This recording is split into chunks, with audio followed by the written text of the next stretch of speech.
welcome to Manera's box. இன்னைக்கு நாம ரொம்ப சுவையான ஈஸியான ஒரு கேரட் பீஸ் கறி எப்படி பண்ணலாம் பார்க்கலாம். அதுக்காக நான் இப்போ ஒரு பேன் எடுத்துருக்கிறேன். அதில் 1 டேபிள் ஸ்பூன் ஆயில் விட்டுருக்கிறேன். ஆயில் காஞ்சப்புறம் அதில் 2 மீடியம் சைஸ் ஆனியன் நமக்கு ஆட் பண்ணலாம். ஆனியன் நான் இப்படி குட்டி குட்டியாக கட் பண்ணியிருக்கிறேன். நீங்கள் இப்படியே மீடியம் சைஸ் 2 ஆனியன் எடுத்து ஆட் பண்ணிவிடுங்க. இது ரொம்ப நல்ல ஃப்ரை ஆக வேண்டிய தேவையில்லை, லைட்டாக ஒன்று கலர் சேஞ்ச் ஆகணும், அவ்வளோதான். அப்போ அது வர நமக்கு இப்போ ஒரு பீஸு ஜிஞ்சரு, 2 கார்லிக்கு, ஒரு 4 பச்சை மிளகாய் எவ்வளோ எடுத்துருக்கிறேன். நமக்கு இவ்வளோ சின்னதாக கட் பண்ணி அதில் ஆட் பண்ணிடலாம். நமக்கு இப்போ காரத்துக்கு நமக்கு 1/4 டீஸ்பூன் சில்லி பவுடர் தான் போடுறோம். அதனால் இதுதான் காரத்துக்கு நமக்கு இந்த பச்சை மிளகாய் தான் இது கரெக்டாக தான் இருக்கும். உங்களுக்கு அதிக காரம் வேணும் அப்படின்னா ஒரு சில்லி கூடுதல் எடுத்தால் போதும். நீங்கள் எனக்கு இது நல்ல காரமான சில்லி, அதனால தான் 4 எடுத்துருக்கிறேன். இப்போ இது லைட்டாக ஒன்று கலர் சேஞ்ச் ஆகிருக்கு. இதில் நமக்கு கட் பண்ணி வச்சுருக்கிற இஞ்சி, பூண்டு, பச்சை மிளகாய் அவ்வளவும் நமக்கு போட்டுடலாம். எல்லாம் இப்போ நல்லா ப்ரௌன் ஆகிருக்கு. ஆனால் ஆயில் பிரிஞ்சு வர வேண்டிய தேவையில்லை, கொஞ்சம் ப்ரௌன் ஆனாலே போதும். இதில் நமக்கு மசாலா ஆட் பண்ணலாம். இதில் ஒரு 1/4 டீஸ்பூன் சில்லி பவுடர் ஆட் பண்ணுறேன். நீங்கள் 1/4 முதல் அரை வரை ஆட் பண்ணால் போதும். ரொம்ப அதிகம் காரம் வேண்டாம். இது அதாவது கொஞ்சம் லைட்டானது, எல்லாரும் பிள்ளைங்க எல்லாம் விரும்பி சாப்பிட்றாப்புல நல்ல சுவையானதும் கூட. இதில் ஒரு 1/4 டீஸ்பூன் கொரியாண்டர் பவுடர் கூட ஆட் பண்ண போகிறேன். நீங்கள் கவனிக்கணும், இந்த மசாலா பொடிகள் ஆட் பண்ணும்போது ஃப்ளேம் ரொம்ப கம்மியாக, அதாவது லோ ஃப்ளேமில் வைங்க, அல்லது அதை ஆஃப் பண்ணி விட்டுட்டு மசாலாகள் ஆட் பண்ண பிறகு நீங்கள் ஃப்ளேம் ஆன் பண்ணால் போதும். இப்போ 1 டீஸ்பூன் இதில் சீரகப்பொடி கூட ஆட் பண்ணியிருக்கிறேன். சீரகப்பொடி அல்பம் அதிகமாக, அதாவது நமக்கு மற்றதெல்லாம் 1/4 டீஸ்பூன் தான் போட்டிருந்தோம், சீரகம் மட்டும்தான் 1 டீஸ்பூன் போட்டிருக்கிறோம். இதில் ஒரு மீடியம் சைஸ் டொமாட்டோ சாப் பண்ணி போட்டிருக்கிறேன். எல்லாம் நமக்கு நல்லா கலந்து விடலாம், அதாவது ஆனியன், டொமாட்டோ எல்லாம் கலந்து விடலாம். இதில் 1 டீஸ்பூன் மீட் மசாலா அல்லது சிக்கன் மசாலா, ஒன்றும் இல்லைன்னா கரம் மசாலா கூட ஆட் பண்ணலாம். இது ஒன்றுமே இல்லைன்னா அதை ஸ்கிப் பண்ணலாம், ஆனால் அது போட்டால் தான் அந்த ஃப்ளேவர் உங்களுக்கு கரெக்டாக நல்லா கிடைக்கும். இப்போ இதெல்லாம் கலந்து விடுறதுக்கு, அதாவது ஆயில் நான் கம்மியாக எடுத்துருக்கிறேன், அதனால் இப்போ ஒரு 2 டேபிள் ஸ்பூன் தண்ணி ஊற்றுறேன். நமக்கு ஆயில் கன்சியூம் பண்ணுறதுக்கு தான் நான் இப்படி பண்ணுறேன். இந்த தண்ணி எல்லாம் அதிலே நல்லா குழஞ்சி நல்லா ஸ்மாஷ் ஆகி வரும். அது வரை நமக்கு நல்லா மிக்ஸ் பண்ணலாம்.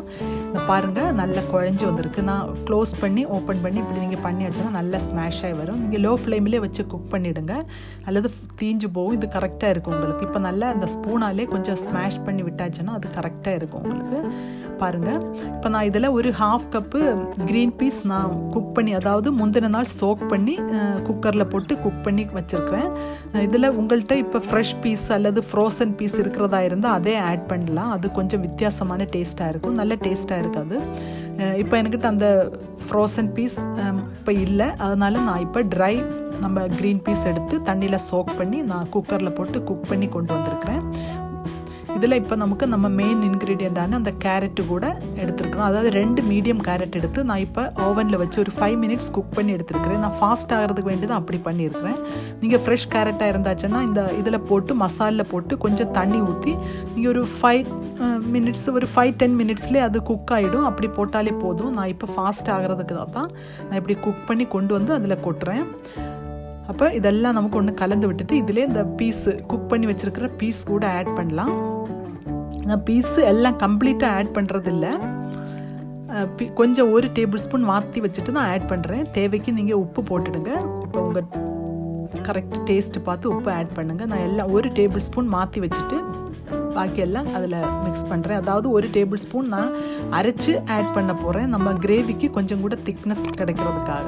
உங்களுக்கு வேண்டான்னா அது எல்லாம் போட்டுடுங்க, பரவாயில்ல.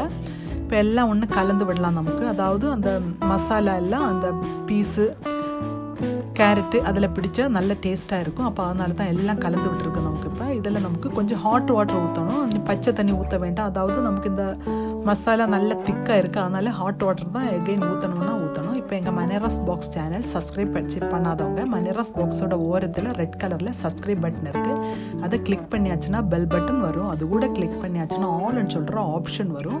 அது கூட கிளிக் பண்ணால் மட்டும்தான் எங்கள் நோட்டிஃபிகேஷன்ஸ் உங்களுக்கு கரெக்டாக கிடைக்கும். அதனால் எங்கள் சேனல் சப்ஸ்கிரைப் பண்ணாதவங்க சப்ஸ்கிரைப் பண்ணிவிடுங்க. அது மட்டும் இல்லை, உங்களுக்கு நோட்டிஃபிகேஷன் கிடைக்கலன்னா கூட நான் ஆல்டர்னேட் டேஸில் நான் அப்லோட் பண்ணுறேன், ரெசிபீஸ் போட்டுட்ருக்கேன். அதனால் நீங்கள் இடையிடையே எங்கள் சேனல் வந்து சர்ச் பண்ணுங்கள், அப்போ உங்களுக்கு கரெக்டாக உங்கள் எங்கள் ரெசிபீஸ் எல்லாம் கிடைக்கும். இப்போ நான் இதில் ஹாட் வாட்டர் விட்டுருக்கேன். அது எகெயின் நான் இப்போ 1 டேபிள் ஸ்பூன் மாற்றி வச்சுருந்தேன் அந்த க்ரீன் பீஸு அது கூட அரைச்சி கொட்டுறேன் நான்.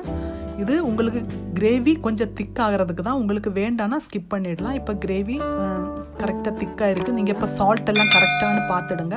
உங்களுக்கு கொஞ்சம் கூட லூஸ் ஆனோன்னா கொஞ்சம் கூட ஹாட் வாட்டர் விடலாம். ஆனால் ரொம்ப லூஸாக இருக்கக்கூடாது. இது சப்பாத்திக்கு யூஸ் பண்ணுற கிரேவி, அதனால் கொஞ்சம் செமி கிரேவியாக தான் இருக்கும். அது ரொம்ப திக்கும் இல்லை ரொம்ப லூஸும் இல்லை. அப்படி அந்த கன்சிஸ்டன்சியில் வச்சா தான் கரெக்டாக இருக்கும்.